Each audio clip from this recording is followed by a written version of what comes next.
Joining us today is MLB.com's Toronto Blue Jays reporter Keegan Matheson from Halifax, Nova Scotia, where I'm from as well. Actually, an hour outside Halifax, Bridgewater, but who cares about that? Keegan is also the author of The Franchise, coming out June 3rd, of the Toronto Blue Jays. We'll get him to talk about that at the end of this interview and just promo that, because I know that's a big story coming out for you, Keegan, and one that definitely deserves hype around it. But yeah, good to have you on. And how's your crazy start of the season going on your first off day? It's been all right, fellas. It's feels like one long sprint out of the start. Spring training is very long, and while I cannot complain about being in Florida, it's a lot of Florida. There's such thing as too much Florida. But back now, I have just recently unpacked from spring training, and then tomorrow back on the road to New York and Boston. Yeah, so it's a good start. Good couple cities off the top. Not all cities are good road cities, my God, but New York and Boston's a good start. And get Juan Soto's Met home debut.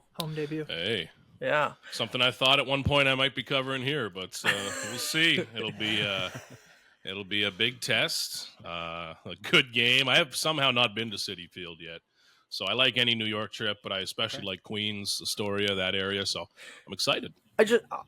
Before we get into it, I just want to ask, are you expecting to see like two stories minimum this in the next two cities, I guess, New York and Boston, probably two of the favorites outside of Toronto, in terms of talking Vladdy? Are you expecting to see some stories come out of those cities over the next 6-7 days? Oh, absolutely. Even if there's nothing of value in those stories, yeah. Which is another conversation. But it's what I expect to happen will be, especially in New York, where this isn't a media thing. Just people in New York are a little more direct. I expect some people to come over, try to ask Vladdy about it. Next year, will you consider the Yankees? Will you consider the Mets? And like we saw a few times in spring training with his interviews, maybe he just says yes to be polite. And I can't really blame him for that. I know the stakes are higher. I smile and nod my way out of a lot of crap all the time. And suddenly it's a headline. Yeah. And suddenly it is a story that people are asking me to come on the air and talk about. And then when I talk about it on the air, that adds another layer of reality to it. And something gets created out of something that may have been small. Yeah. But at the same time, maybe nothing's small when you're talking about $500 million. So I think people are going to be all over Vladdy. I think that maybe he should have a little media relations security guard around him this week. But especially in New York, I know that when he goes to the Yankees Stadium, there is in particular a lot of Latin media there, given the large Latin population in New York in that area. So there's a lot of especially Dominican journalists there that'll come to speak to Vladdy. So I'll need my interpreter on standby again. Use them a lot in spring training. I felt like every morning I woke up thinking, oh my God, okay, what does this mean? So we'll see, fellas, but I think it's going to happen. Yeah. And this is, frankly, how Vladdy handled it in spring. I wanted to give him some space and some grace on that because, listen, I don't know how it feels to be in that spot. Yeah. But I've also said coming out of camp that, okay, this got messy. This is what you learn from. If this keeps happening, then I'm going to say it's stupid. Yeah. But hopefully he has learned from the mess of spring training, and hopefully he has also learned that if you make headlines, then the next day I have to stand at your locker and ask you crap too, which neither of us want. So fingers crossed. I want to go into a tweet that you posted yesterday. And I want to get this. That's usually a bad thing for me. No, it's good. What do we got here? Really good. The Blue Jays nailed this first homestand, both on the field and in the dugout. The season is so fragile. Flip this to 2-5, and the sky would have already fallen on everyone's head. Our heads. A strong start is more important than ever. So far, so good. I just want to talk about that for 1 second because, like you said, a great start to the season. Even after game one, everyone's losing their minds after a 12-2 loss to Baltimore in the opening day. But they managed to come out of that with a sweep of or coming out even against Baltimore and getting a sweep of the Nationals. First off, can you just speak to what that meant for this group coming out of the first 7 games of the season, being first in the American League East? Yeah, if this was 2-5, right now we're talking about, do they have to trade Vladdy if they suck by the deadline? We would be talking about, and I would be on 5 radio shows tomorrow and MLB Network talking about, oh, what does this mean for John Schneider? Is he on the hot seat? What does this mean for Ross Atkins? Will he get fired at the deadline if they? And suddenly, with a few games, a few bounces, a few good performances, we're talking about something completely different. Mm-hmm. And this gives them some oxygen at this point. Now, if they lose tomorrow, whatever. You lose, the Dodgers are going to lose 60 games. It's cool. But if they had have been 2-5 right now, and you lose to go to 2-6, I'm going to be getting asked about John Schneider's job. I'm getting asked about Vladdy's future already, because we saw, like you mentioned, how people reacted to opening day, and it was not good. People are very eager to do 2 things. The people are either eager to jump ship on this team, or people who I do not like are eager to say, look, I was right all along, they suck. Yeah. Okay, find a different sport. But there's people are really aren't holding on tight to this team. And when you start 5-2, people start to grip it a little tighter. They want to hold on. They start to fall in love with Andres Jimenez. Mm-hmm. They start to get excited about Bo again. And that's when this starts to get fun. I've covered a lot of bad teams. I've been around a lot of bad clubhouses where everyone just wants to go home, and it sucks. Right now, I sense something completely different. And I've sensed that since spring training. Now, I'm always very hesitant in spring, because if I believed everyone who told me they were going to be good this year, every year, I would be an idiot. But this spring did very genuinely feel different. And it's carrying over, man. They fit together. I've learned over the years that a team working together is much more something that I have to feel out than something that I can put together with charts, you know? Mm-hmm. Maybe I've been hanging around my boy Buck too long or something. I'm getting too old school, but this team does have a different feel to it, and players say it does. So it's exciting. This is as good as the start as they could have asked for. Absolutely fantastic. Mm-hmm. Yeah. Someone who, hand up, I admit I am probably one of the first people who now believe in Bo again, and it makes me just as excited. And you mentioned in one of your recent articles, first of all, the fact that he's batting .375 early in the first 7 games here, .903 OPS.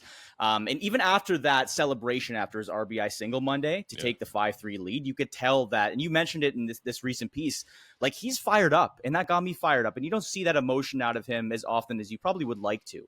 Now, I'm curious, because you mentioned as well in this conversation, in this article, about his sort of permanent position likely as a leadoff hitter. So why do you think that Bo Bichette's assets, or maybe his approach, the role fits him so well to stay as a leadoff hitter so perfectly? Yeah, this lineup is kind of trashing all of the old classic roles. You know, Jimenez, Andres Jimenez is 160 pounds. And he's the cleanup hitter, and it's working. So whatever. I look at the leadoff spot now as like, I don't care if you slap 10 balls foul and let them see a bunch of pitches. Do you think the dude sitting in the dugout seeing them from a side angle really benefits from that? That's one of those old baseball-y things that I just don't care about. Man, he showed his teammates a lot of pitches. Great. Nice ground out.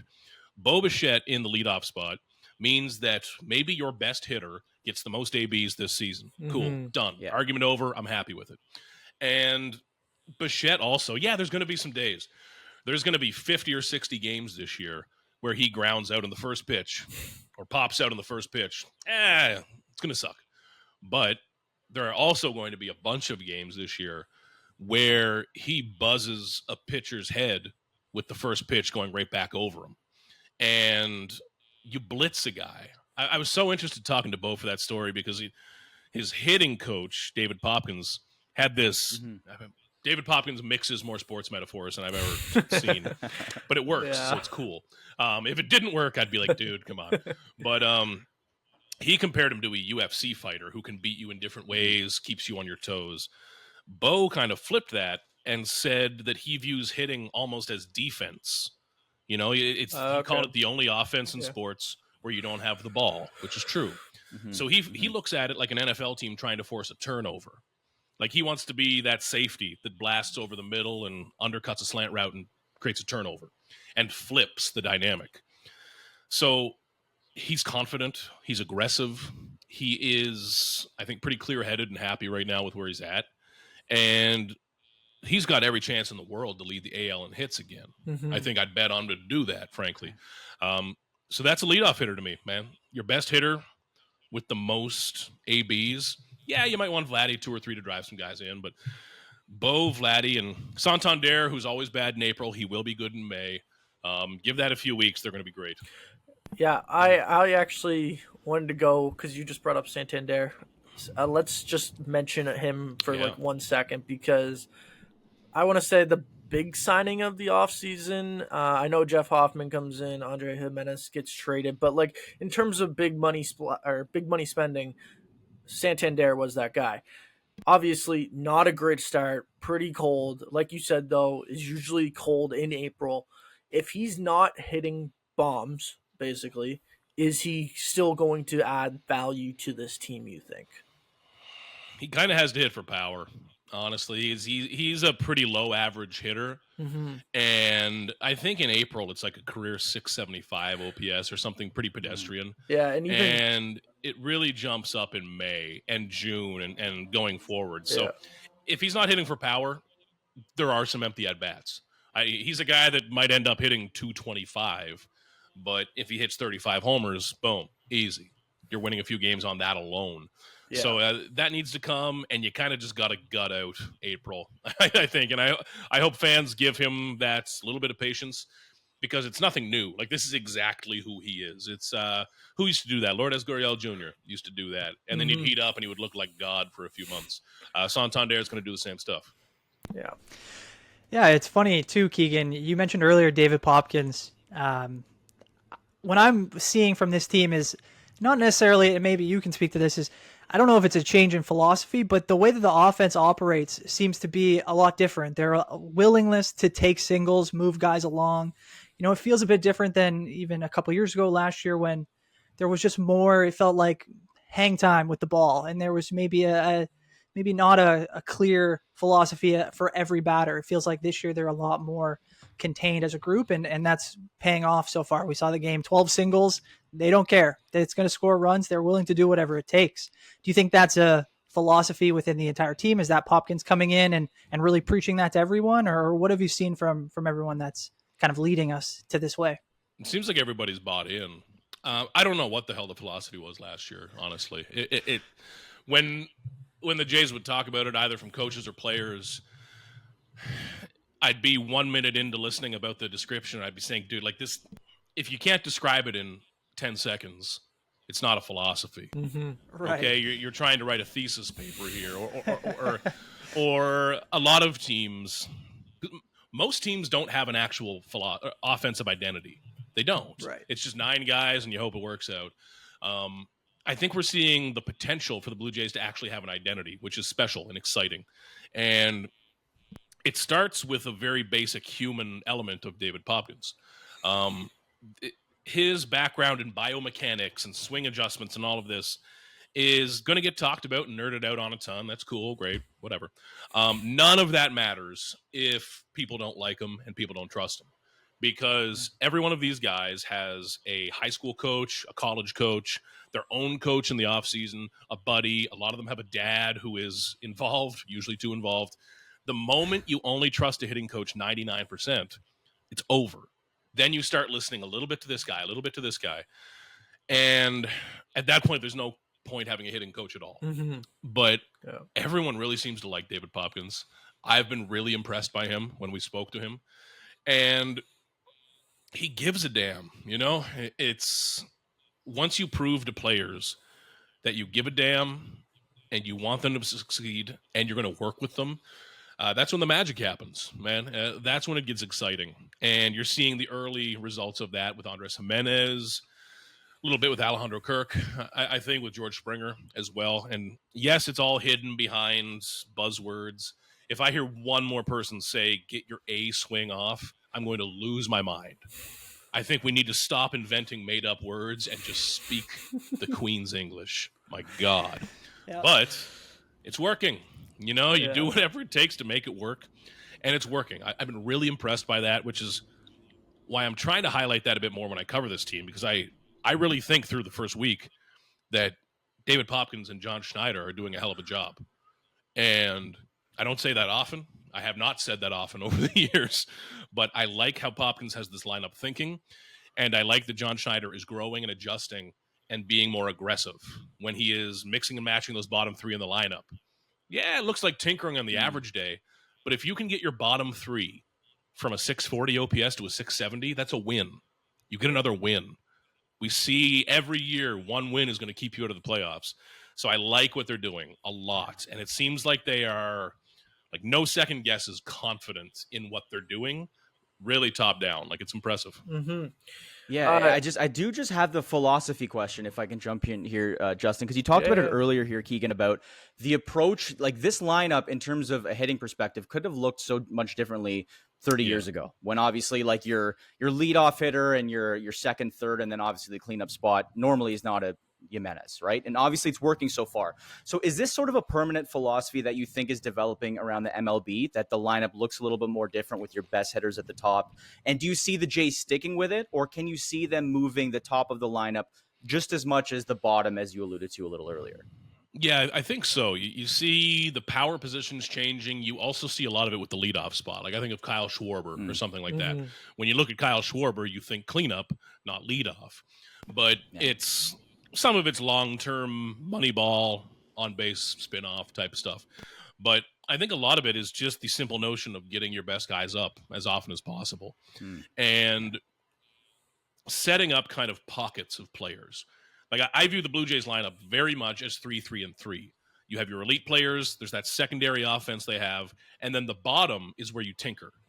That's where you start Ernie Clement and you start Davis Schneider, but then in comes a reliever, and suddenly it is Alan Roden and Will Wagner. And that's where you find your little advantage over the game. You're just looking to find one real advantage a game. Everybody's so smart now. Nobody's going to find a new money ball. I don't care what the torpedo bats say, like, whatever. No one's going to find a real advantage. Everyone's focusing on getting like a little millimeter of advantage now. And I think that's what the Jays can do with their bottom three. Even though it's small, you're going to win a game this year if you nail those decisions. So I think it's a lot about constructing pockets of a lineup. And you know what? If the Jays go down 1, 2, 3, Andres Jimenez is the next leadoff guy in the second. That's part of the thinking too. And I like it. I like a little... Sorry, I should say I like creativity when there's a reason. I think a lot of teams get creative just because they don't know what else to do. But I think the Jays have a reason right now.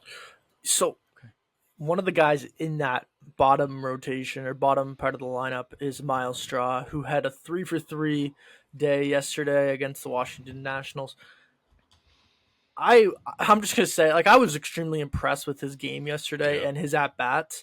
Do you think, like, first off, like, we came into the season, the reports were, is he even going to make this team coming out of spring training, let alone even be productive in the lineup? We saw the productivity yesterday and what he can actually offer. Do you think, like, he is carving out a spot as, like, the 9-hole hitter on this Blue Jays roster? Or do you think, like you said, like, it's just going to depend on, you know, the chess match and who's on that day, lefty versus righty, who comes in at certain situations? Like, what's your thoughts on that? It's already more than I thought he'd be, honestly. And I compare him to Jimenez in terms of optics. People didn't love the Jimenez deal at the time because it was at the winter meetings and they wanted Juan Soto. If Jimenez had have happened 2 days before camp, people would have been fired the hell up. Now they are because he's good. But at the time, it was like, seriously, dude, like another glove first second baseman? Sweet. Like, wow. Yeah. Real sharp, real creative, Ross. Now we see the value of it. With Straw, that Roki Sasaki deal was terrible. Period. There is no but. It was bad. That's not Miles Straw's fault. No. And I've tried to keep that in my mind when I write about him and talk about him because, yeah, he fell out of favor in Cleveland because he was struggling.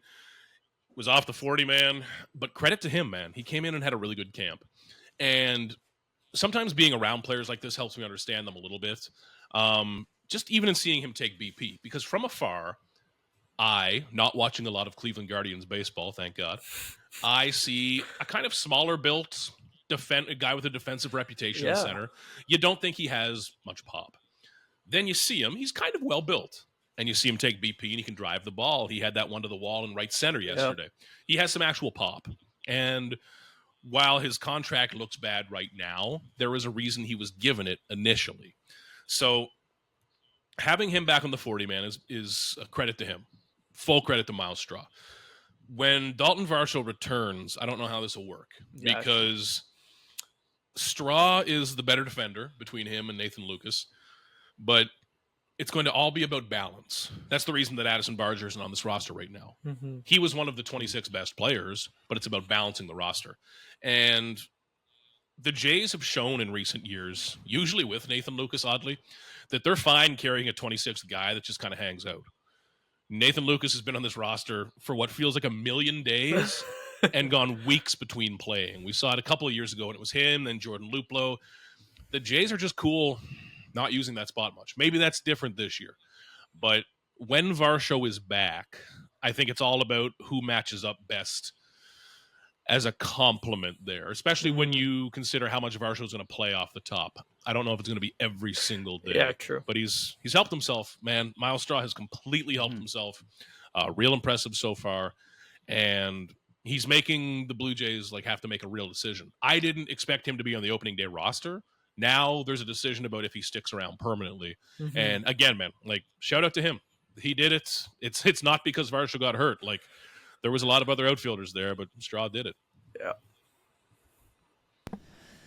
Yeah. I mean, it's definitely interesting to see some of these guys that came in and see kind of the development of how everyone's going to kind of look at them.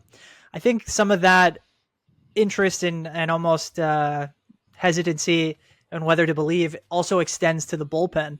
But I think the first couple of games we've seen from Jeff Hoffman has kind of stabilized that a little bit. I know with him and Yimi Garcia at the top of the food chain, so to say, in the bullpen, they look like they can be strong, especially at the end of games. How do you think the middle of the bullpen will kind of work out? We've seen Brendan Little a couple times. He looks pretty good. Obviously, with Lovelady, that didn't seem to work out right away, but there's definitely some guys. I've been a fan of Nick Sandlin since we got him as well. How do you see the kind of development of the bullpen continuing, especially with some of the concerns with Max Scherzer? Yeah, there's been more turnover than I thought already, honestly.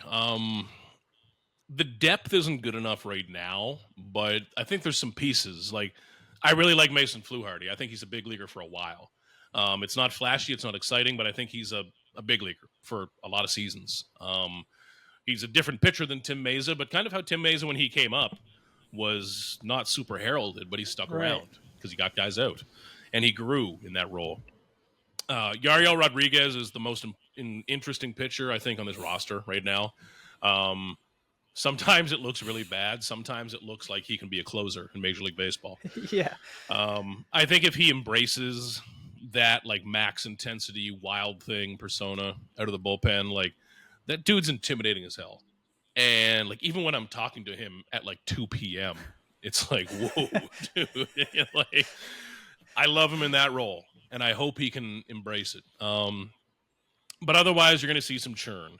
Nick Sandlin looks good right now. Needs to be a little more efficient, but he looks good. Yeah. Losing Eric Swanson was huge, honestly. He was really good down the stretch last year, and I thought he was going to be all the way back. If he can get back, let's say early May, that's big because it eliminates the weakness in the kind of 4th, 5th, 6th inning if you need a guy. Jimmy Garcia is awesome. Jimmy Garcia is going to be able to throw 95 when he is 70. He's just a natural pitcher. There's nothing fake mechanic built in a lab about him. He's just country strong, naturally that guy. He's awesome. Jeff Hoffman could be an elite closer. Cool. Back end's great. But when you get Swanson, if you get maybe Yariel Rodriguez thriving in that role, then you can really shut down a game. And that's when this gets exciting. Right now, they're an average bullpen. They're a whatever bullpen. We'll see. It's better than last year because everything's better than last year. But still some room, though. Definitely still some room.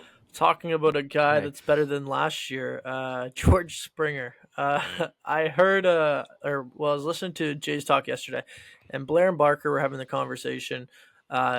What is a good year for George Springer? Like, is it he has to go out there and hit 25 home runs? Does he need to, have a sub 300 batting average and 15 home runs?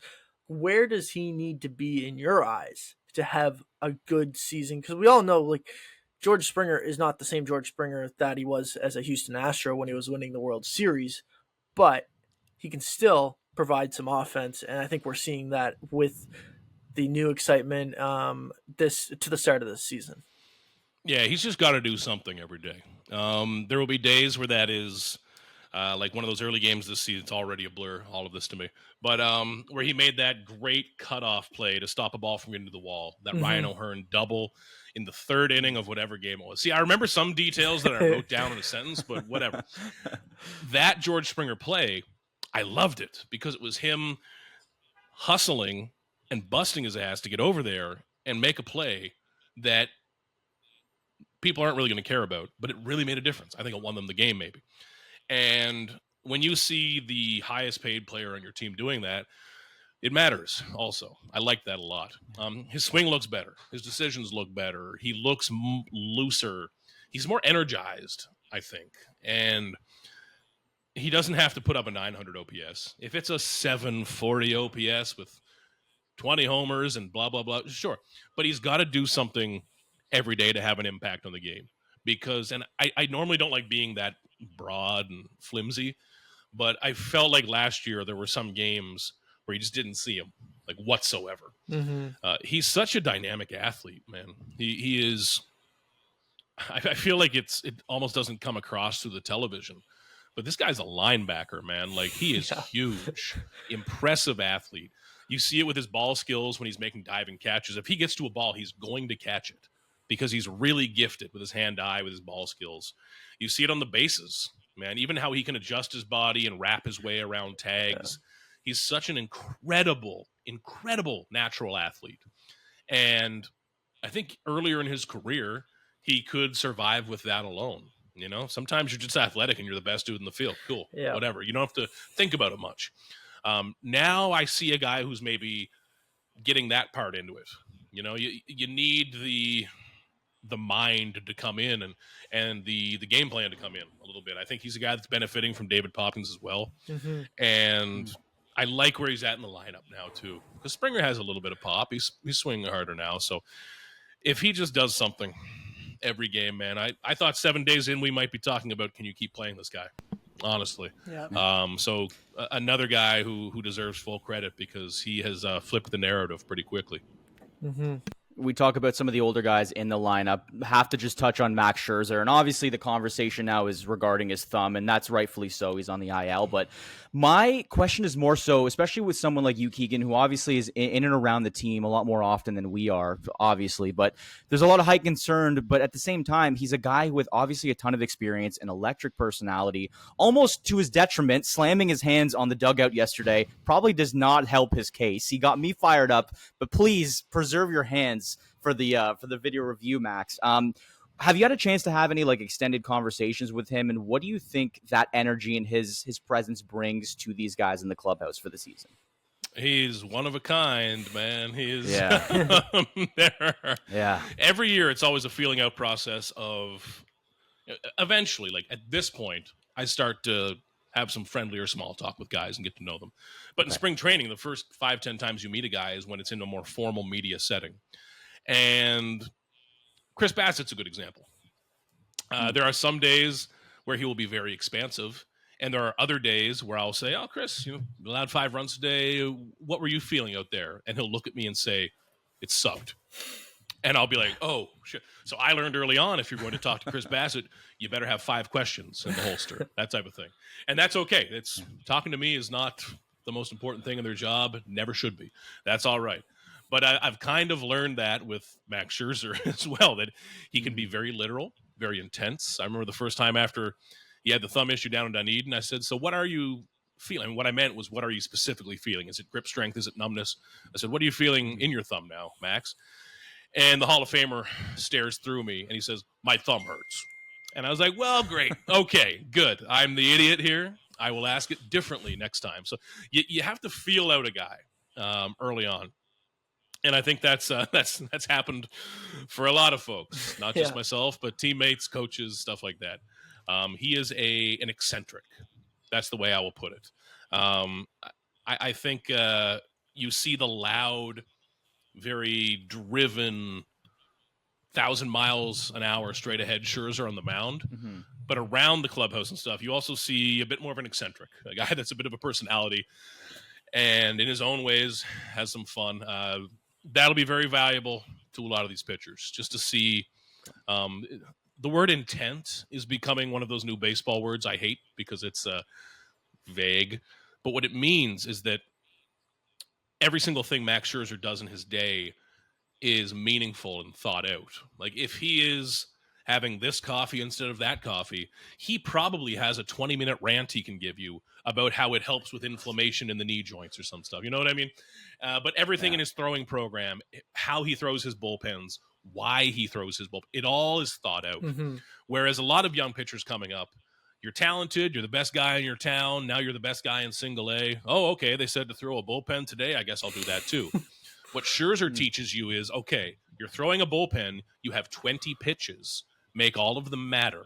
If you're throwing to this side of the plate, have a reason. If you're throwing a changeup, have a reason. And you see that wearing off on guys. Yes, it's very intense right off the bat. And Max has said this himself. He's kind of learned over the years that you can't just stroll into a new clubhouse and start yelling at guys. Mm-hmm. But it's added a fantastic element, I think. I hope we get to see him pitch because this is a Hall of Famer. I hope that this is not a long, awkward thing for him, but we'll see. And MVP could be cortisone, but big TBD on that. I just wanted to say Davis Schneider. Davis Schneider has been talked about now. I don't know, like the hype around him from the time he made his debut at Fenway Park in Boston to now, it kind of feels like it's just going all in a downward or downhill motion. It kind of feels like. Do you feel like we're at a point right now with the roster the way it is? And I gotta bring it up, like Joey Loperfido smashing balls down in AAA. Addison Barger, obviously, probably the next man up. Do you feel like his roster spot is kind of like it's in loom right now? Like it's not guaranteed for the full season that he might be a Toronto Blue Jay? Yeah, he needs to hit lefties, and he probably has to do it soon. Davis Schneider, and I don't mean this in a critical way. Some guys can pinch hit, some guys can't. Well, same with DHing. Like, it just messes with some guys. Shout out Raffy Devers. Yeah. But coming off the bench, Ernie Clement's a great pinch hitter because he's just naturally athletic. He can adjust his bat path really well. He makes a ton of contact. Alejandro Kirk, when he's at his best, I would say the same thing about him. You know he's going to put the ball in play and at least be productive. Whereas Davis Schneider, he was used as a pinch hitter, I believe, yesterday on Wednesday for Alan Roden. And that was a move I didn't love as it happened, and it ended in a strikeout. So Schneider's thing right now, because he's part of that bottom three. There's 6 guys part of that bottom 3. His thing, his reason to get into the lineup is to hit lefties, which he's done historically very well. And there's a reason the team rode out those struggles with him, because they love the guy, and they should. But you need to hit lefties. If this whole thing is going to work with mixing and matching at the bottom, everyone's got to be doing their thing. Now, if he struggles against a great righty, whatever. That's not his thing. But when he's in there against his type of pitcher, you need him to crush them. That's how this whole thing works. And having a lefty masher is important to this. That's such an important role to fill in a mix and match group. So yeah, he's he'll get some runway in April for sure. But this year more than ever, there's not going to be any patience. Mm-hmm. Like this year, the patience he got last year does not exist this year. That's the best way to put it. Yeah. Man, I really hope that he starts smashing lefties, because I bought my girlfriend a Davis Schneider Jays jersey in the offseason, and I really risky. hope that thing has more runway. I've horrendous luck with Jays jerseys, and I'm just hoping this one sticks around. Just one more for me, Keegan. I actually read this stat out to Zach Warden, associate editor of Sportsnet. We had him on last week, and it was before the season started, basically with some milestone watches. And a couple of these guys already hit their milestones. Jimenez had, I think, one stolen base to 100. And then I think Barrios just got his 100th win a couple days ago, if not recently. I know the two that stand out to me, we mentioned Scherzer. He's 119 innings pitched away from 3,000. Do you, if you had the golden crystal ball, do you think he hits that 119 innings pitched threshold this season? No. You just have to throw a guess out there. No. I don't think so. I wish that was more 89 instead of 1, because I know where he's at right now. He continues to say, he wants to get this thumb to 100%. Even if that takes 2 weeks, which is short term, then he is no longer built up. So he'll have to throw a bullpen, another bullpen, probably a AAA start. And then this has been kicking around for 2 years. I don't think this is the last time we hear about his thumb. Right. And I say that trying to forecast the season. For him, I hope it is. For baseball fans, I hope it is. Like, this is Max Scherzer pitching in Toronto. That's a gift, man. But tracking how this has gone, this has been kicking around for him the last couple of years. If this goes away and he ramps up quickly and makes 25 starts to finish the season, I think we would all be surprised. And fair enough. That would probably get him there. But, man, it's I just hope for the Jays stretch, honestly, just for baseball's stretch, man, it would be cool. Yeah. I hope that he can, whether it's full starting or even like piggybacking type. I don't want to be the dude to tell Max Scherzer he's got a piggyback. He'd probably knock you out. But if there's any way to have him on the mound, man, because if he's healthy, he's effective. Yeah. I think he is still a very good starting pitcher. It's just the thumb, man. He's good when he's on. That's fair. The only other one I had, other one in terms of that tweet, Justin, sorry about that. Vladdy is 90 RBIs away from 600 and 40 home runs away from 200. So do either of those hit this year, 90 RBIs and 40 home runs for Vladdy? Give me RBIs over home runs, I think.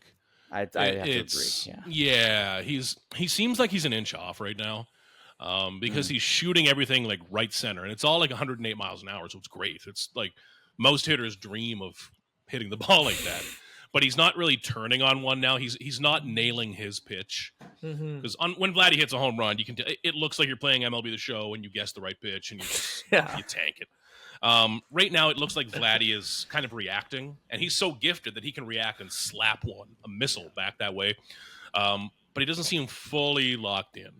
I feel like he'll hit 2 home runs in New York and run around the bases with his middle fingers up. I think it'll be a great moment. He likes New York, but it's not quite there yet. So I'll take RBIs. Last question for me. I know it's early in the season, but you get to watch this team every single day. Who has impressed you the most going from, you can say, even the start of camp to right now, or just the start of 7 games ago to right now?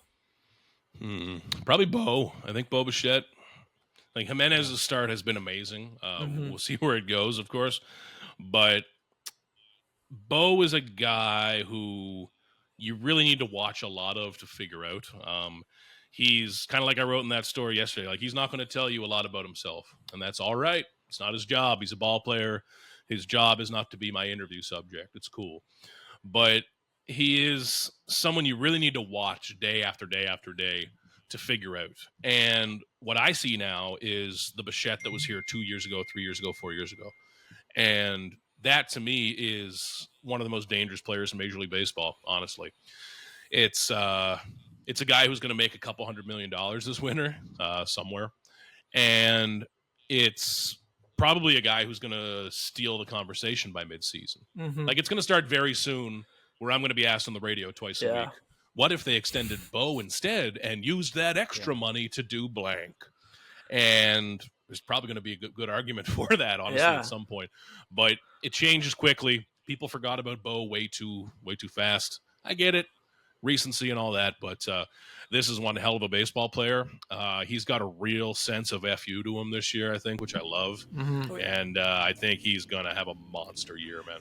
I think, like, I remember talking to you last year about this, like, who would you rather sign, Bo or Vlad? And you said at the time, like, 100% Bo, just because of the consistency year after year. And then he has, like, terrible 2024. Totally. And it seems like, I don't know, it just seems like that was an off year. In 2025, he's back to what he was before. And like you said, like, I think that conversation is coming, and it's coming very fast, whether or not you can sign Bo instead of Vlad and then use that money elsewhere.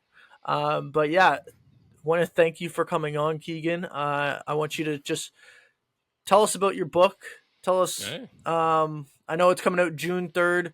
Pre-order is available right now, I believe. But yeah, give us a quick minute about that. Third, I guess we're 2 months from it now. My God, Yeah. this year's a hell of a lot more fun than last year trying to write a book on top of my job. But I tried to convince myself it would be okay last year, thinking like, you know what, it's like, just pretend you're doing about 100 extra stories, and that works out to about 70,000 words. I was wrong. It was more than that. I nearly killed me, but honest to God, fellas, I keep saying this, that it's not a sales pitch because I'm not a salesman.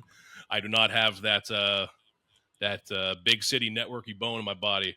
But this book's been the greatest joy of this job ever for me. Honestly, it's completely changed this job for me, because when you're around sports too much, and I've been around a lot of losing teams, you can grow bitter to what you're around. Mm-hmm. And I made that mistake. I very much made a mistake with that. And part of it was just me, I was cranky for my own reasons, and I took it out on work because that's what we do. Doing this book really re-energized me for this job. It really, not that I ever fell out of love with baseball, but it made me fall back in love with it much more, because it was the opportunity to tell stories about some of the best days of these players' lives, instead of asking Chris Bassett why his cutter sucked that night. It's I got some better quotes for this book than I would a normal, like, losing game story, right? Yeah. But being able to go back through Jays history, and the way I describe it is that it's the full history of the Jays. If it was everything, you'd hate it. So I was able to be picky, pick out different stories from how they were, where they came from, the faces of the team, some of the broadcasters, the voices of the team. The best part about this book was that they let me be picky and write about what I wanted to. So some of that is new versions of old stories with the golden years and all of that. Mm-hmm. A lot of it's new stories of stuff that I was around for. That can be the COVID years when I was on the road losing my mind. That's the Shohei Ohtani saga. The full story of that is in this book. And even some more lifestyle stories about players coming to Canada, how they live around Toronto, being celebrities downtown, and that type of stuff. So it's I'm thrilled. I can't wait for people to read this. I have had to read it 10,000 times. I'm sick of it. Somebody else, please read this book. Somebody else take a shot. And if you pick this book up and find a typo in it, keep your mouth shut. I don't want to hear about it anymore. I've lost sleep over hoping to God I've caught every single typo. I'm hoping I don't see one myself. But man, I'm thrilled. Can't wait for it. Yeah, it's something that you should 100% be proud of. It's one of the somethings that, like, a lot of writers dream of having a book once they begin. So you've done that. That's really special. I appreciate it, man. We thank you for coming on, talking Blue Jays. Hopefully New York and Boston treats you well over the next little bit. Rain delays, baby. Here I come. Yeah. Oh, man. Did you see the Chicago White Sox tarp disaster? That was so bad. Covering baseball in April is just a nightmare. It's every time I leave Rogers Center is the best stadium in the world. That retractable roof is the most important thing in my life. Like, outside of girlfriend and close family, I don't know if there's anything else that means more to me, because that roof gives me dozens of hours, gives me days of my life back every year, man. And then you show up to Boston and New York this week, will be rainy. I'll be writing a story with gloves on. But, I don't know. I don't need to pretend to be tough. I don't care about the elements, man. Get me out of there. No. Yeah. Alex, I'll let you wrap up. No, that was awesome, Keegan. Like Justin said, have a good road trip here. Hopefully things go well and continue to. But otherwise, we appreciate you jumping on and joining us and talking Jays as always. Anytime, thank you so fellas. much. Appreciate you all. Thanks. Cheers, Keegan.